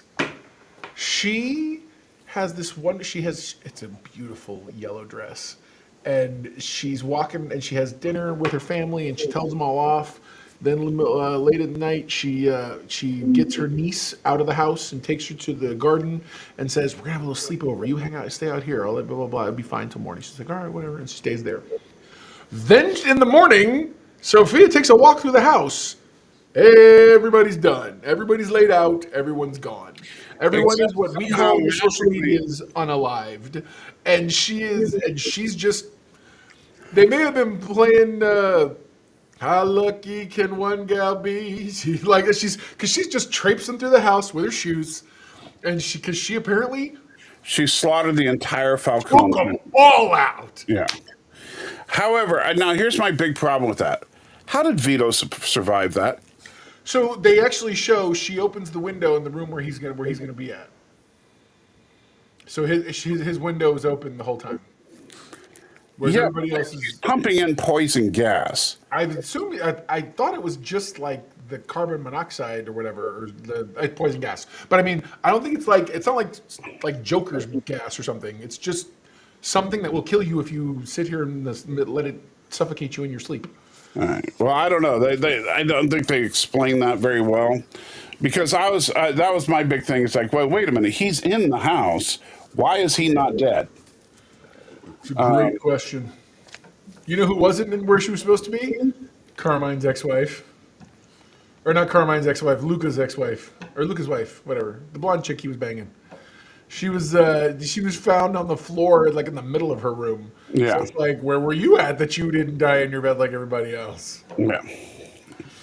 But Yeah, Stan's asking the same question. How did she spare the one guy? I don't think they explained that well enough. I'm sure they're just going to say, well, you know. he can joke all he wants. His next stand says very secure bedroom doors. It's a mobster's house. I'm willing to bet, yes, it is very secure. Doors may be very secure, but if it's going through the air, the HVAC system, now granted, you can get HVAC systems that will pipe things to specific rooms, but then, it would take all of 10 seconds to show that she routed all the stuff away from that room. They're really, I think it was lazy because it's not like this show is worried about time, because they do like to take their time with these episodes. And so it would have been very easy to show her like in the HVAC room, as a quick flashback to her, like flipping a switch on a room labeled with his name on it, and have the light go from green to red or something, so that we know, okay, the gas ain't going in there. No, I agreed, but at the same time, I feel like that this is one of those mystique and art form over function, because at the end of the day, it looked super cool what she was doing, the way she was doing it, and the nonchalant behavior she was having. I think it would have looked a little awkward to suddenly have her be like, Right. and it would have broke the whole vibe of the mystique of the thing, versus the yellow dress, walking around like she just came home from someplace, but she just came home after sleeping through everyone dying in the house. I mean, I feel like they were going for a look and a vibe. I think you're absolutely right. But at the same time, I took it immediately because it's the same room that she lights a cigarette and opens the window. And I think they want us to believe that, yes, what Stan said, that that it was enough to dilute the ppm of poison. I don't think it was enough, but I'm not sitting here. I'm not comparing my mob comic book show to reality. I'm enjoying it for what it is. So that's just me. And that's not me being I thought that the thing is, it's like, I think that this episode was actually structured better than the Agatha episode. Agreed. No, I agree. I agree with that. And so the reason it bothers me is because this show is so close to flawless, that's like one little thing that it's like, like, really? Everything going on? Y'all made up one mistake? But no, I agree though that, and the other thing that, and this is just one of those personal bias things, I didn't like the fact that they invoked Magpie. So especially if you watch the after interview thing, she said the showrunner and the writer said that they didn't actually borrow the character so much as the character's name, and I think that's a damn shame. Because the character of Magpie in the comics, especially if you know anything about the what's his name, the short run John Byrne, where he was the artist of Batman for a while, when Magpie was introduced, she's amazing in that. She's a cool character that I wish they would have done more. Nobody's done it right. Gotham didn't do it right when they introduced her. This didn't do anything with her other than just use her as cannon fodder. So, yeah, I'm with you. And so justice for Magpie, right? Come on, Carrie.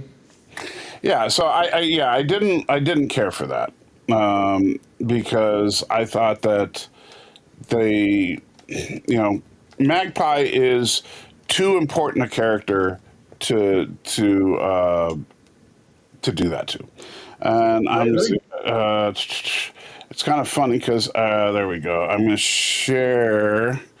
This is a comic book that is in my collection right here. If you can see that. And that is, one of those bugs that I was annoyed about. And are you going to put it in the scene? Do right now. Okay. I can only go so fast. Huh? I can only go so fast. Oh, sorry. Go faster. No kidding. Some people, they're very, very slow. So, there we go. There. Does that look like the blonde bimbo we saw in Arkham? Absolutely not. and I do have this particular comic in my Do you collection. know? I used to. I used to. Yeah, this is Magpie's first appearance. Yeah. And so yeah, it was just like really disappointing that they bring in a character like Magpie only to have her die in that same episode and do essentially nothing. She was just there just to die.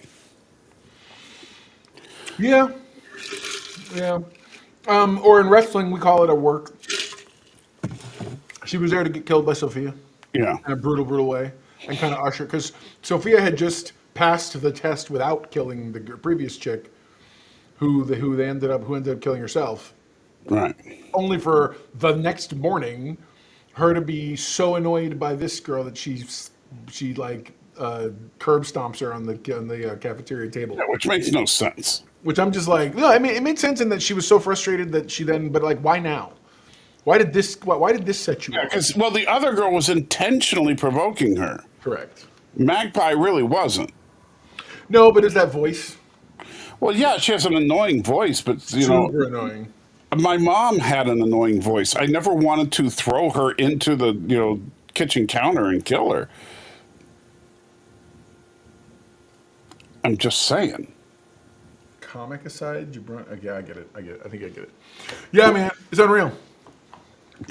Comic aside. Yeah, it's unreal how they just character assassinated Magpie. But it's okay. I'm not gonna freak out about one character because the rest of the episode is really good. Yeah, but again, yeah. But the little things like that get to me on the Penguin only because the Penguin has elevated the genre, and see, Look at him. Elevated the genre. yes, Right on, brother. yes. I graduated high school, No, it's good. It's good stuff. Sounds great. and so if you're going to do that good with your production, Right. don't screw it up with little detail stuff that. Don't screw up with details. Well, that's what I'm saying with detail stuff that a 5-minute Google search would have, Well, and again, we got to remember most of the time they're only using a lot of this material as filler content that they need. They know the story they want to tell. But now they can never use Magpie in the Batman series. Nobody's ever going to use Magpie in the Batman series. You don't know. Whatever. They have how many other characters they had never touched they need to get to that are better. It identified her Stan as Magpie. It said her name. That was it. But they didn't say anything else about it. They didn't say Magpie, notorious killer, murderer, whatever. They were just like Magpie, someone else who's in here and crazy. And it's just some blonde-haired chick who doesn't look aggressive and talks with a super high-pitched, whiny voice. Yeah. Never how I heard Magpie ever. Maybe some sort of a Eastern European, a little bit of a drawl. I could see that. But yeah. I mean, it would be. I mean, yeah, it's not the same level as if they said, "Oh, hi, I'm Clark Kent," and then have somebody curb stomp him and kill him, which which would be hilarious, but. But at the same time, Darren, I'm not saying she's the Joker or the Riddler or I'm not, but she's not an A-lister for sure. No, Sophia is Sophia. That's who she carries. Sophia plays is the hangman. Isn't an A-lister either. No, she's not. But she's been she was more of an A-lister in the animation than anything. Yeah, but I'm just like they just killed the entire Falcone family. They kicked her off for being a bit wild, and so when in the comics she comes back to reclaim her family's name or whatever else after her dad dies, and they assume that Batman who did it, which is stupid. And so so she is from the comics, and she's herself. Mm-hmm. She is known as the Hangman though, because apparently that's how she likes to either strangle you or hang you in the comics. So her motivations are very different, but I think she's going to end up owning that name. Hey, but doesn't that inherently mean they're misgendering her every time they refer to her? No, because Hangman is an office. But shouldn't it be Hangwoman? No, like president. President. Now you can be Mr. or Mrs. President. Right, but president doesn't say, like, it would be like saying, let's say that Kamala wins and they call her Mr. President. A female who is studying electricity and goes to work with another electrician is still called a journeyman, because that is the title. Yes, but you see, in modern in modern society now, shouldn't it be a journey person? No. There are cities that now you can't call it a manhole anymore. It's a person hole. I've never seen that before, and I wouldn't either, because that is, and I'm going to say this word, and I don't use it lightly, that is retarded. Yeah. So.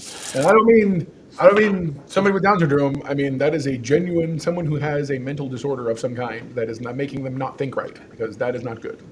That is It's funny you should mention actors and actresses, because honestly, actor is the proper term for anybody in theatrics.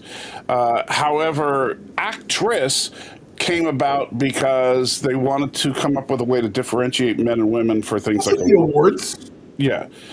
So the Academy Awards, shouldn't because if women truly want equality, especially liberal women, which of course that's Hollywood in a nutshell. Especially liberal women. Yeah, if they don't want there to be any differentiating thing about men and women, shouldn't a man be able to compete with a woman for the best actor title and only give one out? Sure. Because why are we separating women? And what about a trans actor? Which category do they win? What role did they play? Yeah. So if you have some, I'm a non-binary, whatever, and they're an actor and they do really good in something, what category do you nominate them for? I don't know. Tell us. Well, I'm asking. I don't know. Tell us. Act days. Yes. There you go. Yes, that should be their new term. They should be actor. Let's see, person who acts. I'm definitely in the mindset that sign up Demi Foot Urban Sasquatch on Indiegogo. There you go. That was Darren Wagner. Thank you, Darren. That's so weird for you to give me money, and I don't quite understand that. I mean, Demi Foot Urban Sasquatch. Sign up. I don't get it. It's just an odd category that has someone you can go sign up to help. Okay. I don't know. Adult Pretender. Yes, Stan. That's the job title. I'll go with that. Yeah. Well, but wait a minute. That's discriminating against young people? Since when? Because adult. What about young people that do great performances? Thank you, Darren. Suburban Sasquatch is better. I gave Mr. Know-It-All the money. Yeah, what a jerk. I feel like whenever you act that way, I feel like he's like, does he look like he needs the money? Look at my camera. No, I'm kidding. Yeah. Whatever. Look at your quick zoom action going on. That's the cool. That beats anything I got going. I can't just quick zoom to another part of my studio right now. That was good. I'm impressed. Okay, so Demi Foot Urban Sasquatch is okay. So Darren Wagner. Let's see. Senses shattering, pulse pounding, blood pumping, nuclear brain damage. Darren Wagner and John Dillard. What lurches and leaps? Is it a comic book? Well, Darren did do a different comic book in the past, so I assume Darren did the writing and John did the art because that's how it was before. And Stanley, yes, absolutely, that's exactly what's going on. It's not the same artist, obviously, but let's see, what's this?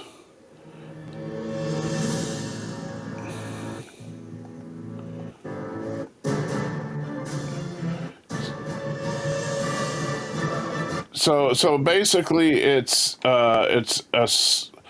an urban Sasquatch superhero. Looks like it. I would have to agree. I think Suburban Sasquatch is better. Suburban Sasquatch. You haven't seen that movie, so it's still funny sounding though. It sounds hilarious, to be honest. It is. It's a hoot.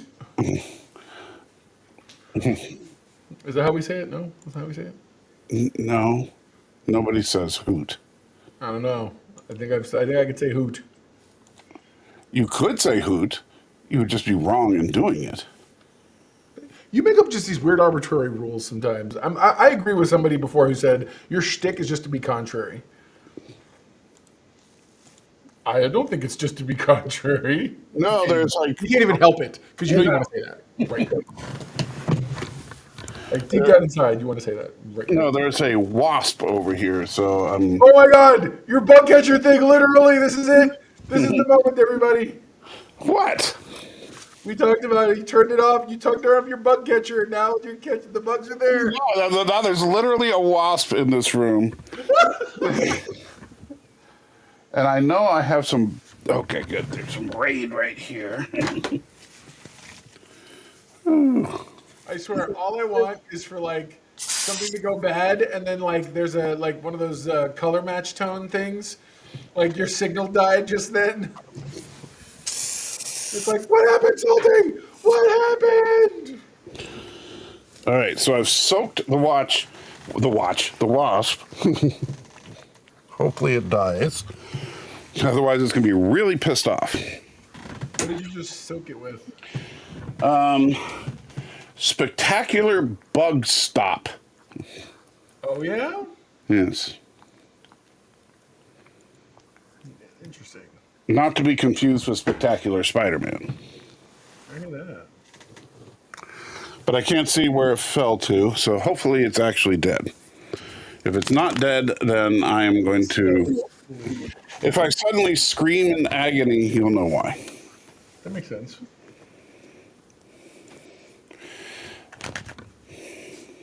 And Duprene's like, what is that smell? Yeah, that's the bug spray. Sorry, girl. So what are you doing now? I see you're like getting ready to share a screen of I something. was trying to. I was going to show you guys something, but I don't know if it's going to work or not. I don't even know if it's... Like, it's not on the main screen, is it? Huh? It's not on the main screen, right? No, it's at the bottom. I see you're like loading something up. Okay, cool. I want to make sure. Okay, I want to make sure I wasn't accidentally. Well, because I don't even know how this works, so I'm going to try to see if I can get it to do it what it's supposed to do. Are you trying to share the trailer from Darren's thing? No, I'm trying to share my trailer because for my new thing I was telling you about. And don't worry, I'll get your trailer here. I'm working on it right now. He's working on that. I'm going to show something different. And just because I love Darren so much, because he's such a jerk to me. And let's see.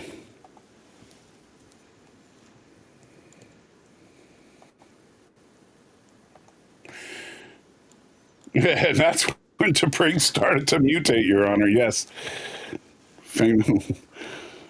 Oh, Lordy. Lordy. Ah, perfect. Okay. How does this work? Does audio come from it or not? It depends on, are you sharing a screen or are you sharing a video? I'm sharing my screen. Then you need to make sure you select share whole screen, and then there's a little checkbox for sharing the audio. Ah, see.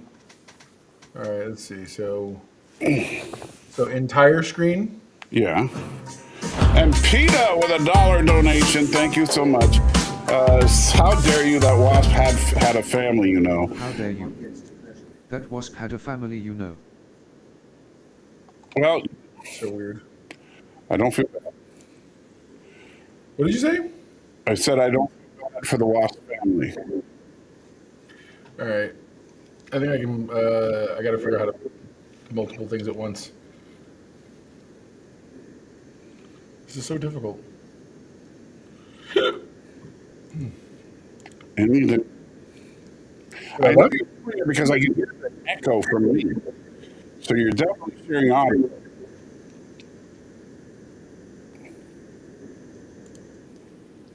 How's that? Well, it's not going to matter as long as you're. Well, now I can't hear it. So No, that's good. That's fine. I want to be sure. All right, so I'm going to show this thing real quick. So this is my new thing I created. I'm going to be working on. It's called Mr. Nerdle Reviews Anime. So there's this new anime coming out. I say new. It's called Dragon Ball Daima. It's another version of the Dragon Ball saga, and it's a thing that I've been working on for a while. So I wanted to go ahead and show you guys. Let me go ahead and jump over there. Sorry, it's right there. You go. Can you see it now? Yeah. All right, here we are. I may have actually still kept myself muted. Give me 2 seconds. No, I didn't. Okay, good. It's available. You can hear me now. You should be able to anyway.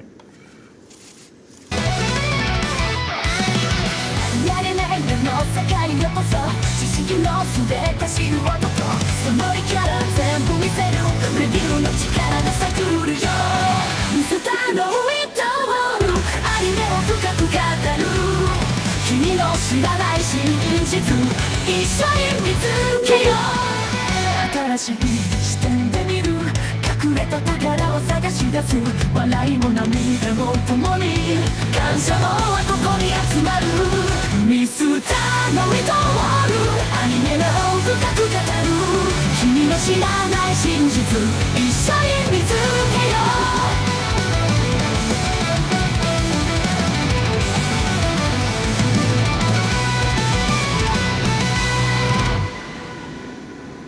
Ta-da! That looks pretty good. You know, it was fun to do. That's for sure. So now we're away from the scene so I can stop hearing the echo. So how do I? Okay, just unshare my thing. There we go. Yeah. So, but now you just need to replace our little intro with the two boxers with something like that with you and me. The problem is we're not anime characters. I gotta get real pictures of us then. So we could do some cool stuff. But actually, I'm debating doing other stuff like that too for other things. But anyways, yeah, it's gonna be a thing I'm doing. Whether or not you're into anime, that's fine. But it's sort of an opportunity for me to go back into some stuff that was in the early days of my fandom. So I used to when I worked at a Burger King when I was 16. This guy pulls up who is a friend of mine, and he's like, "Hey, I have this. You want to see something?" And he brought me a VHS tape. He goes, "A friend of mine brought this from Japan," and there was like 4 full-length Japanese anime movies, and I'd never seen Japanese anime before. It blew my mind. And so having an opportunity, so I got into anime back in the day, before it was the mass glut that it is today. Right. And so it's so funny hearing people who are huge anime fans who are like, "Oh yeah, this old stuff never compare." I'm like, y'all don't know the right thing. So we're talking about a lot of different things, and having to do with the anime world that's coming out, starting with Dragon Ball. So yeah. So I see, and I'll work on making the song for us if you want to do the animation. Because I got a basic. Here's what it does. It's so you have your anime character sitting there, right? Yeah. And jumping around doing stuff, and it's and you have it sing things like, "Oh yeah, he loves Star Trek, he loves Star Wars, he's a nerd extreme, blah blah blah blah blah," all this stuff about how awesome you are. Then it cuts to me, and he's kind of a dick. That's awesome. So, You're the best. so, Aaron.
Nice.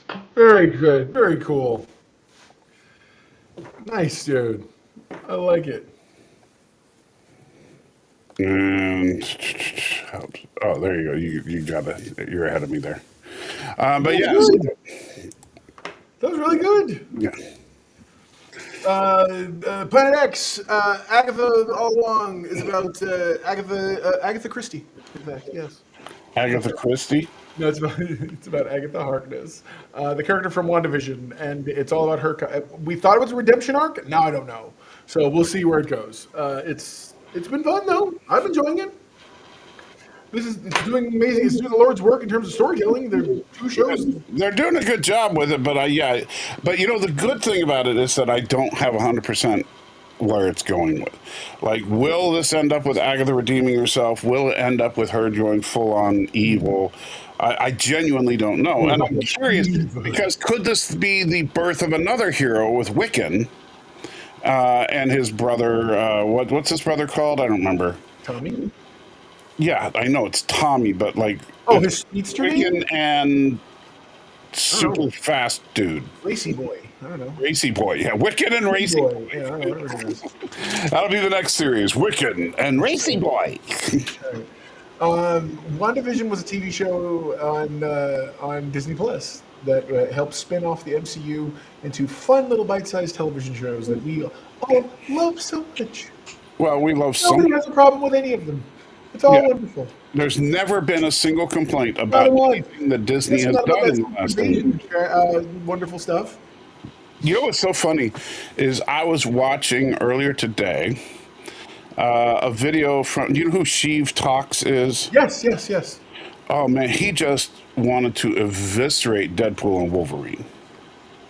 I feel like people like that just do that just to be. Yeah, and it came down to the whole, I can't believe they did this to the legacy of Logan. And it's like, really? That even sounds like a not his heart side in that argument. I'm sorry, I refuse to believe that. It sounded like he was into the argument. And yes, Planet X, it is the same universe as the Avengers movies. But yeah, so he was really angry about the fact that that they crapped all over the legacy of Logan. Right on. And it's just, to me, it just felt like another let's all crap on Disney because that's the popular thing to do right now. Agreed. And again, what I always say in these circumstances, you don't need to make stuff up or find reasons.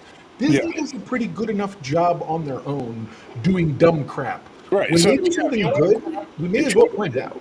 yeah, if you want to crap on Disney, then talk about the Acolyte. You can talk about Secret Invasion. Oh my gosh, that was a mess. Secret Invasion was a mess. I'm sorry. I don't care what anybody says. It was a terrible mess. Yeah, Secret Invasion. It doesn't fit into the MCU timeline. It doesn't fit into anything. It's terrible. It's so bad. Yeah. It's so bad. Any build-up they had goodwill with me going in, and about halfway through, I'm like, what is this? What is going on? You went underwater for some reason. You went underwater for some reason. No, you went underwater for some You went underwater. Somebody needs to. Hey, did you guys hear him fade out there, or was it just me? Now nobody's going to answer, of course, because we'll see. No, I explain to me what's wrong again. What happened? What happened? What was going on? Yeah, see, Thomas is saying, yeah, you did. You No, but what happened? Because I don't understand. Explain to me what happened. So it sounds like you're like, and so